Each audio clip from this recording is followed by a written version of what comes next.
Grâce à la cigarette électronique, c'était il y a 3 mois, je suis assez fière. Seul petit hic, au moment où je l'utilisais, tout le monde n'arrêtait pas de me répéter qu'elle pouvait se révéler très dangereuse. Alors, à 100% Mag, on a voulu connaître le fin mot de l'histoire. La cigarette électronique présente-t-elle des risques? Et si le plus grand piège était d'en devenir accro, justement? Je sais de quoi je parle. En tout cas, vous allez tomber accro de ce sujet de Julie Lotz.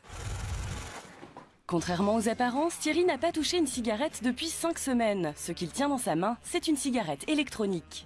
Pas l'intention de passer ma vie à sucer ce truc, mais je pense que ça va m'aider à m'arrêter. Milan, lui, utilise la cigarette électronique depuis 1 an et demi. Là, j'ai un goût chocolat. Et là, j'ai banane avec un peu de tabac. Chewing-gum, Malabar. Des saveurs et des modèles de plus en plus séduisants, des adeptes de plus en plus nombreux, tous viennent pour la même raison. J'ai arrêté de fumer la cigarette. Du jour au lendemain, j'ai complètement stoppé la cigarette normale. La cigarette électronique serait la solution en vogue pour arrêter de fumer, mais plusieurs questions se posent. Est-ce sans risque? Pire, peut-on devenir accro à la cigarette électronique? Nous avons essayé d'en savoir plus. Thierry fumait depuis 30 ans. Il a presque tout essayé pour arrêter. Voici son stock de comprimés, de patchs et d'inhaleurs. Il s'agit de mettre une cartouche dedans, tirer dessus. C'est quand même pas très chic. À 47 ans, ce photographe pense avoir trouvé la solution. Ça m'aide, parce que tu as cette sensation de fumer. Voilà. Donc oui, je pense que je vais pas tarder à être un ancien fumeur. Oui.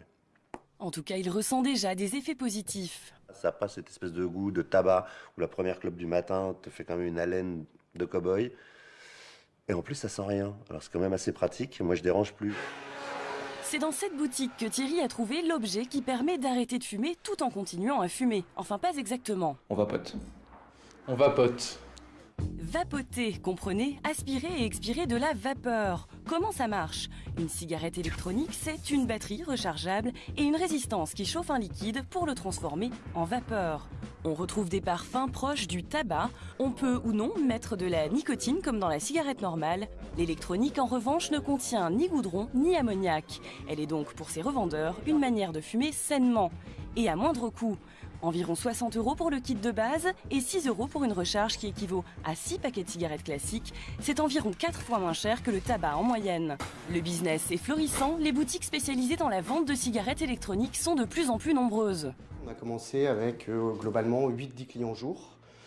Aujourd'hui, on va dire 6 mois et demi après, on est plutôt sur 40 à 50 clients jour aujourd'hui. Des clients qui sont tous là pour la même raison. L'objectif, c'est d'arrêter avec le moins de douleur possible. Je pense que pour moi, les gestes les plus durs à perdre dans la cigarette sont le geste, la sensation de la fumée passe dans la gorge. Et en fait, tout ça, on le retrouve avec la cigarette électronique. La cigarette électronique serait-elle la méthode pour arrêter le tabac? Non, répondent les autorités sanitaires. Explication. La cigarette électronique n'est en aucun cas une méthode de sevrage tabagique. Donc les substituts nicotiniques qui sont pour le sevrage tabagique sont des médicaments. Or, la cigarette électronique n'est pas un médicament, car pour être un médicament, il faut avoir réalisé un certain nombre d'études, que ce soit des études de sécurité, des études d'efficacité. En l'absence d'études scientifiques, les autorités de santé ont émis un avis déconseillant l'utilisation de la cigarette électronique. Ces produits ne peuvent plus être vendus en pharmacie. Dans les boutiques spécialisées, elles ne sont plus présentées comme une méthode pour arrêter de fumer, mais comme une autre manière de fumer. C'est quelque chose qui est en même temps santé et festif. Milan, 19 ans, s'est mis lui aussi à la cigarette électronique pour arrêter le tabac. Aujourd'hui, il trouve son plaisir dans les saveurs. Je sais que le matin, je vais prendre vraiment une cigarette. Après, quand je vais approcher de l'après-midi, je vais passer sur du chocolat. Et en fin de soirée, tout ce qui est un peu plus agrumes, citron, fruité pour la fin de soirée. Et je vais recharger mon atomiseur avec du liquide. En vapoteur expérimenté, il dose savamment le mélange à l'aide d'une seringue. En moins de 5 minutes, c'est prêt. Milan commande les produits sur Internet. Les liquides viennent des États-Unis, on les trouve aussi en Europe. La cigarette, en revanche, est surtout fabriquée en Chine, où elle a été brevetée. Milan vapote depuis 1 an et demi, il ne compte pas s'arrêter, mais il reste vigilant. Pour l'instant, moi, je veux continuer à vapoter, mais en sachant ce que je vapote. Donc en sachant voir si j'ai des risques sur ma santé ou pas. Que vapote-t-on? De quoi sont composés ces liquides? Pour le savoir, direction Bordeaux. Nous y retrouvons l'un des rares producteurs français de liquide pour la cigarette électronique. Alors les liquides sont principalement composés donc, de propylène glycol, de glycérine végétale, des additifs alimentaires courants qu'on peut retrouver en alimentation, en pharmacie, en cosmétique. En fait, on en consomme un peu tous les jours sans vraiment le savoir. Notamment en pâtisserie, dans les glaçages ou en boîte de nuit via les machines à fumer. L'inhalation de ces liquides chauffés est-elle pour autant sans risque? Nous avons demandé l'avis d'un pneumologue. Pour quelqu'un qui fume des cigarettes standards qui passent à la cigarette électronique, il est tout à fait probable et possible qu'il y ait une réduction de risque, mais j'en suis pas sûr. C'est-à-dire que la cigarette, quand vous fumez la cigarette, c'est pas au bout d'un an, 2 ans que vous êtes malade. Et moi, j'ai pas 50 000 personnes qui ont fumé 10 ans la cigarette électronique. Le Mediator, il est sorti, c'était très bien. Puis au bout de 10 ans, on a dit c'est pas bien. On dira peut-être la même chose à la cigarette électronique dans 10 ans, dans 20 ans, j'en sais rien. Peut-être que non, peut-être que oui. En attendant de le savoir, les vapoteurs partagent leurs trucs et astuces sur Internet. Plus de 20 000 membres sur ce forum. Et les échanges ne sont pas uniquement virtuels. Milan se rend ce soir à un apéro entre vapoteurs. Si ici on discute surtout nouvelles saveurs, Moins de hit. J'aime bien un petit mocha, tu vois. on aimerait aussi y voir plus clair. J'aimerais qu'il y ait des études, oui, effectivement, pour qu'on sache précisément ce qu'il y a dans ces... Enfin, ce que ça peut engendrer sur le long terme, on va dire. Ce qui inquiète notamment les autorités sanitaires, c'est la présence de nicotine. On sait que c'est une substance qui est très addictive, c'est-à-dire que des personnes qui sont en contact avec la nicotine, qui fument de la nicotine, donc peuvent devenir dépendantes très vite. Peut-on devenir accro à la cigarette électronique? Petit tour de table. Je vapote le matin, le midi, le soir. Je pense que je peux m'en passer, oui. Ça devrait être possible. Ça n'est pas une addiction, mais c'est un plaisir. Alors le problème de la cigarette électronique, c'est de savoir si la nicotine arrive dans la bouche et absorbée par la bouche ou dans le poumon comme une cigarette normale. Est-ce que la cigarette électronique, ça peut rendre addict? Aujourd'hui, je ne sais pas. Les consommateurs restent donc dans le flou. Mais l'engouement pour le produit est bien là. En début d'année, les géants du tabac ont investi dans ce nouveau marché. D'études, que ce soit des études de sécurité, des études d'efficacité. En l'absence d'études scientifiques, les autorités de santé ont émis un avis déconseillant l'utilisation de la cigarette électronique. Ces produits ne peuvent plus être vendus en pharmacie. Dans les boutiques spécialisées, elles ne sont plus présentées comme une méthode pour arrêter de fumer, mais comme une autre manière de fumer. C'est quelque chose qui est en même temps santé et festif. Milan, 19 ans, s'est mis lui aussi à la cigarette électronique pour arrêter le tabac. Aujourd'hui, il trouve son plaisir dans les saveurs.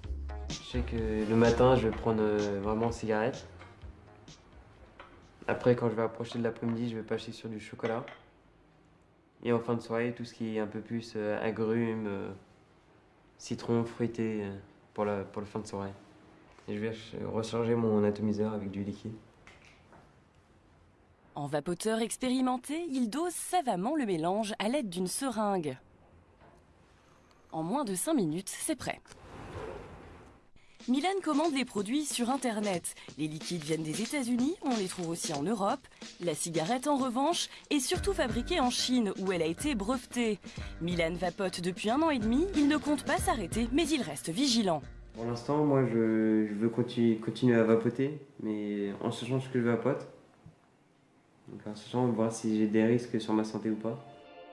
Que vapote-t-on? De quoi sont composés ces liquides? Pour le savoir, direction Bordeaux. Nous y retrouvons l'un des rares producteurs français de liquide pour la cigarette électronique. Alors les liquides sont principalement composés donc, de propylène glycol, de glycérine végétale, des additifs alimentaires courants qu'on peut retrouver en alimentation, en pharmacie, en cosmétique. En fait, on en consomme un peu tous les jours sans vraiment le savoir. Notamment en pâtisserie, dans les glaçages ou en boîte de nuit via les machines à fumer. L'inhalation de ces liquides chauffés est-elle pour autant sans risque? Nous avons demandé l'avis d'un pneumologue. Pour quelqu'un qui fume des cigarettes standards qui passent à la cigarette électronique, il est tout à fait probable et possible qu'il y ait une réduction de risque, mais j'en suis pas sûr. C'est-à-dire que la cigarette, quand vous fumez la cigarette, c'est pas au bout d'un an, 2 ans que vous êtes malade.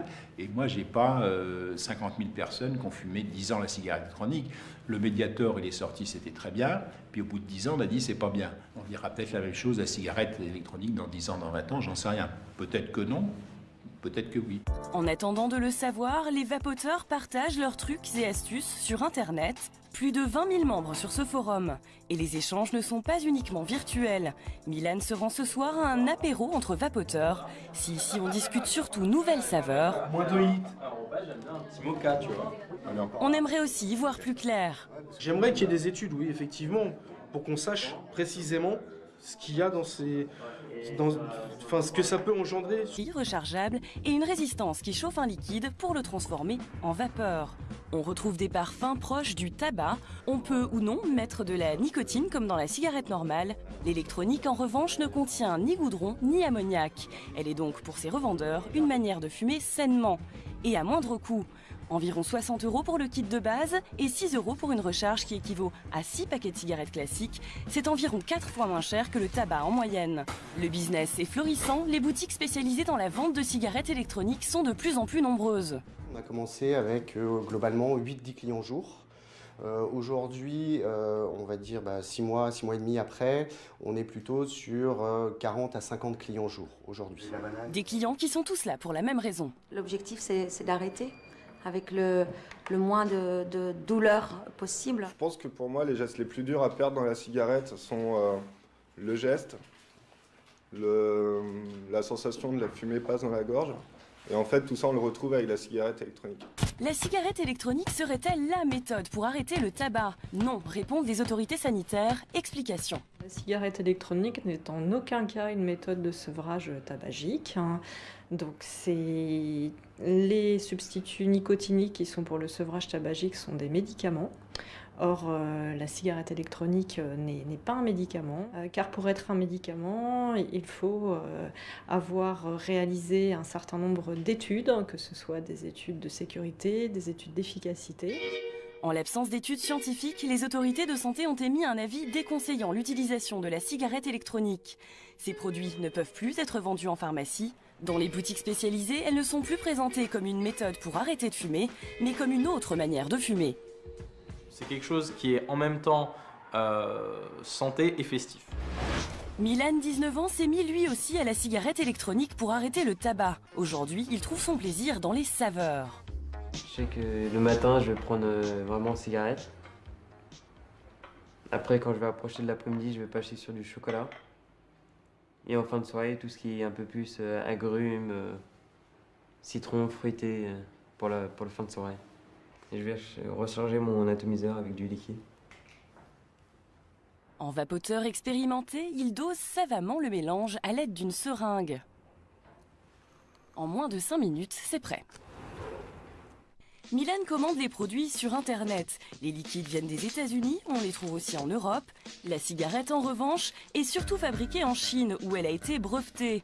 Milan vapote depuis 1 an et demi, il ne compte pas s'arrêter, mais il reste vigilant.